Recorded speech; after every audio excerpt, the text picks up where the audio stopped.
Hey guys, welcome back to the channel. Thank you for being here. My name is Andrew, coming to you from beautiful Costa Rica. This evening's topic is going to be communication and the narcissist.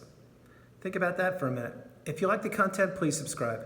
So let's start with this. What is communication? Communication is when two people, or more than two people, are interacting in some capacity and one is trying to relay a message or insight or information, in this case, education, to another person. In this case, it's myself and you. So communication should be a two-way street, whether it's teacher-student, to acquaintances, lovers, family members, friends, neighbors, whomever. It should be the opportunity for one person to speak and the other person to reciprocate. Or for this video, that's what I'm going to stick with. But this could be texting, it could be visuals, it could be anything. It's communication. Communication covers a broad spectrum. But in this case, we're going to talk about verbal communication and the narcissist. So when you were with the narcissist, maybe in the beginning, communication was a two-way street.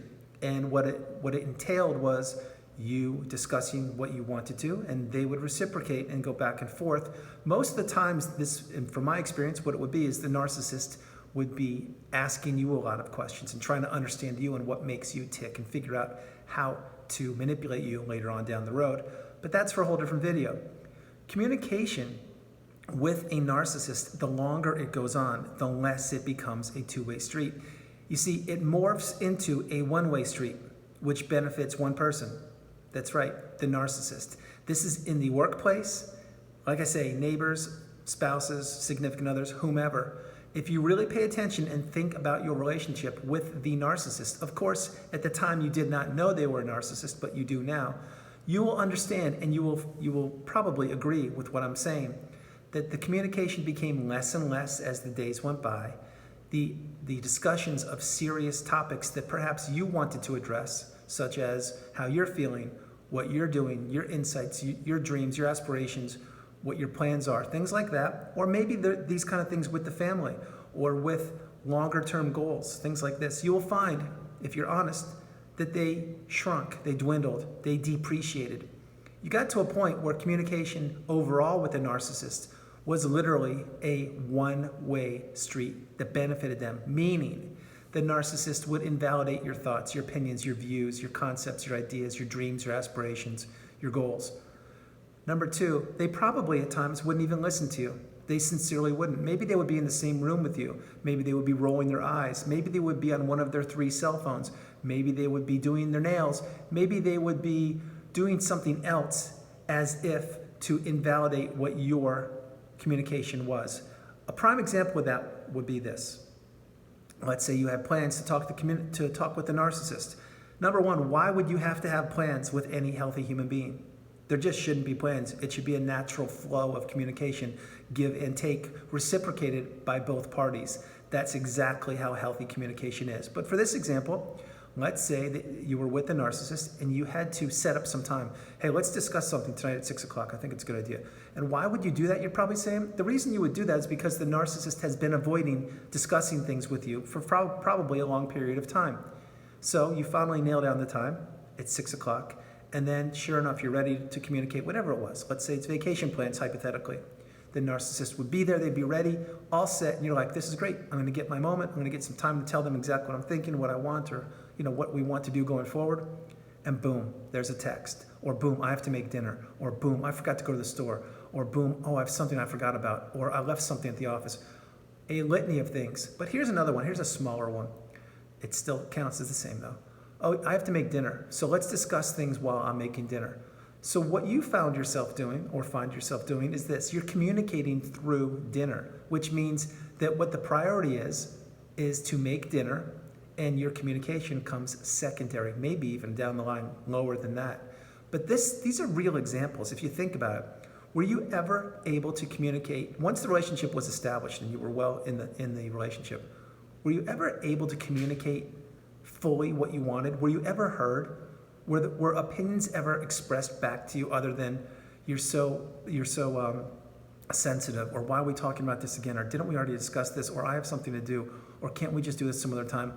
In other words, all the avoidance that the narcissist usually gave you when you knew that you wanted to communicate something with them, and so did they, they would find a litany of reasons why to not listen to what you had to say. And the list begins with this. They don't want to hear what you have to say because, one, they don't want to hear it. Number two, it doesn't fit into their small pea-brain script of how the day should be or how the relationship should be. Number three, they don't want to introspect and have insight and say, oh my gosh, you were right. I didn't look at it that way and I need to correct things or I need to fix things. Or yes, I would love to go to the mountains for the week vacation. It sounds fantastic. They can't do any of those things because that would put you up here and them maybe here. And you can't have an equal relationship with a narcissist. Remember that. It's always the narcissist here or here. And you are down here or below where my hand goes. That's how they like it. That's how they want it. And this part of the relationship will continue, this type of relationship will continue until you get the education and the awareness, and then eventually the empowerment. But the narcissist can't be challenged. They can't be challenged with communication or anything else. You can't express yourself. As the relationship goes on, post-love bomb, you can't express yourself. They just simply won't allow it. They will gaslight you. They'll let you know what your thoughts are, or they just don't matter. They're not important because so-and-so said this, that's what we're going to do. Or, no, I think it's better if we do this. We're going to do it, right? Communication is next to impossible. Healthy communication is next to impossible with a narcissist. It's the same thing in the workplace. Let's take this one. Your boss, let's say, is a narcissist, but you didn't know it at the time. And you've been working really hard, getting all the job done, taking on more and more work, doing everything. And you talked about, we used the pay raise as an example previously. We use a different one. The example would be, yes, I'm going to do all these things, get it all done, and you know what, once we sign the document, make sure you put my name on it too, and then I'll get that corner office, as a small example. But you really want, or a better cubicle, whatever you work, it doesn't matter. And hopefully you don't work in an office or with a cubicle, but if you do, that's the example. You do everything you need to do, it's all good. You went above and beyond the call of duty. Your job was perfect, it was flawless. No one has ever done a job as good as you, and you know it. And so does the narcissist. You go in, you have the meeting, hey boss, I did it, everything's great, what do you think? And they're like, yeah, it was okay, but it could have been better. What do? They punch holes in it. You see, they can't have the communication with you being up here and them being equal or lower. They can't do it. So, and did they sign their name to the paper? Most likely. Did they sign yours? Probably not. Did you get the corner office? No, because they're always dangling a carrot in front of you. They're always saying, maybe tomorrow, maybe next month, maybe next week. That's why if you work for a narcissist in the workplace, and sincerely pay attention to this, if you do, you're never going to get that promotion. You're never going to get that raise. You're never going to get credit. What you're going to find yourself doing is putting in more and more hours on the hamster wheel of work while they get the credit, they get the accolades, they get the bonus, they get the pay raise, they get everything. And what will they do when you meet them and call them up on it and say, hey, I thought we talked about this. I was due a pay raise, last year. I thought we talked about this. They will gaslight you, deny it. They'll move the goalposts. They'll say that the company doesn't have the money right now. They'll say it's tough times. The list goes on and on. But if you experience in the workplace that it's always tomorrow and tomorrow's never coming, I strongly suggest you look for a new job. And I mean that. I'm not telling you to quit your job without another job, but I'm telling you, if the person you work for, and I like to say work with, but if the person you work for is not accommodating, they're not actually talking to you not only when they need something, but saying, hey, how's it going? How's the job going? Everything, can I help you out? Or these kind of things. But more importantly, when it comes to getting pay, if you're not being taken care of and you haven't in a long time, I strongly suggest you pay attention to that. That's a huge red flag. It means if you didn't get the pay raise by now, you probably aren't going to get one. Sincerely. And I do mean that because I've experienced this a few times in my career. Communication with the narcissist, let's say the romantic relationship. Remember, if you're communicating with them, they like it to be one way, which is their way. They like to be right. You can't be right. Excuse me. What your job is to be their sounding board. Your job is to listen to them and to pat them on the back and tell them they have such great ideas and everything they're saying is true, no matter what it is. When they communicate, you are expected to be basically on guard. Like, yep, I'm ready. Let's talk. What do you need? What can I do? See, they want you at a drop of a hat to be there for them, to comfort them, to pamper them, to baby them, to listen to them, to validate them, to make them feel special and that they're worth, what they think is correct. The minute you step out of line and you say, I don't think you really handled that well. I think you could have done this, or maybe you should do that. No, they're not going to give you credit. They're going to shut the conversation down because they didn't hear what they wanted to hear, which was for you to agree with them. And they're going to steer the conversation in a different way, or maybe have a rage fit, or maybe stonewall you, gaslight you. There are a list of things they will do. But communication with the narcissist, it's not healthy. It never has been. Go back to the love bomb stage, the very early on, if you were in a romantic relationship. What did the narcissist do when you were first with them? That's right, they were probably asking you all about your life, your family, your history, your job, your career, your path, your dreams. They wanted to learn everything about you. Did they share this information with you? Probably not. They probably gave you some half-truths or false truths, or maybe a little bit of their past, but not a lot. And who knows if any of the past was real, sincerely, because it's a narcissist. They'll say whatever they want to, whenever they want to, any way that benefits them. But getting back with the love bomb, they controlled the communication back then too. Why? Because they were wearing a mask. They were fooling you. They weren't authentic. They weren't a real person. They weren't the person you thought they were. And what did they do? They communicated this by wearing the mask and duping you and fooling you into falling in love with them and falling for them. Again, this is a romantic relationship. And then once they knew that they had you ensnared in their web of manipulation, lies, deceit, and ultimately destruction, they kind of showed the mask. They kind of let the mask slip a little bit, started to devalue you, and then ultimately discard, or the relationship ended. And when the relationship ended, it did not end in a fashionable, good, healthy way. It ended with a crash, with a thud. It ended with you on the side of the road, like a piece of trash crumbled up on the side of the road. And I'm sorry, but it's exactly how it ended, most likely. And what did the narcissist do? That's right.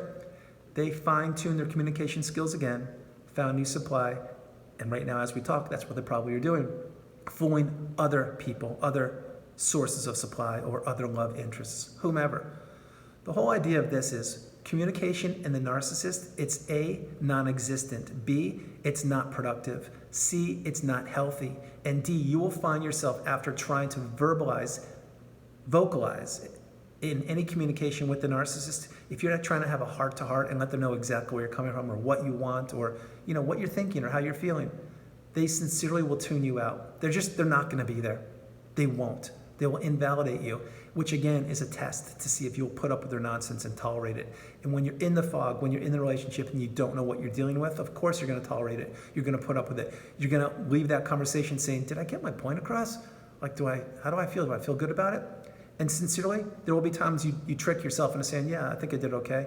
When in fact, in real life, on a scale of 1 to 10, you probably were a 1 at most. Meaning a 10 is like, yes, you crushed it. You got your point across. They understand.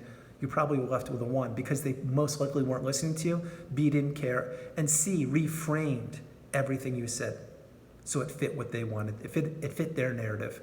So guys, I'm going to close the video out. I just want to let you know healthy communication is non-existent with a narcissist.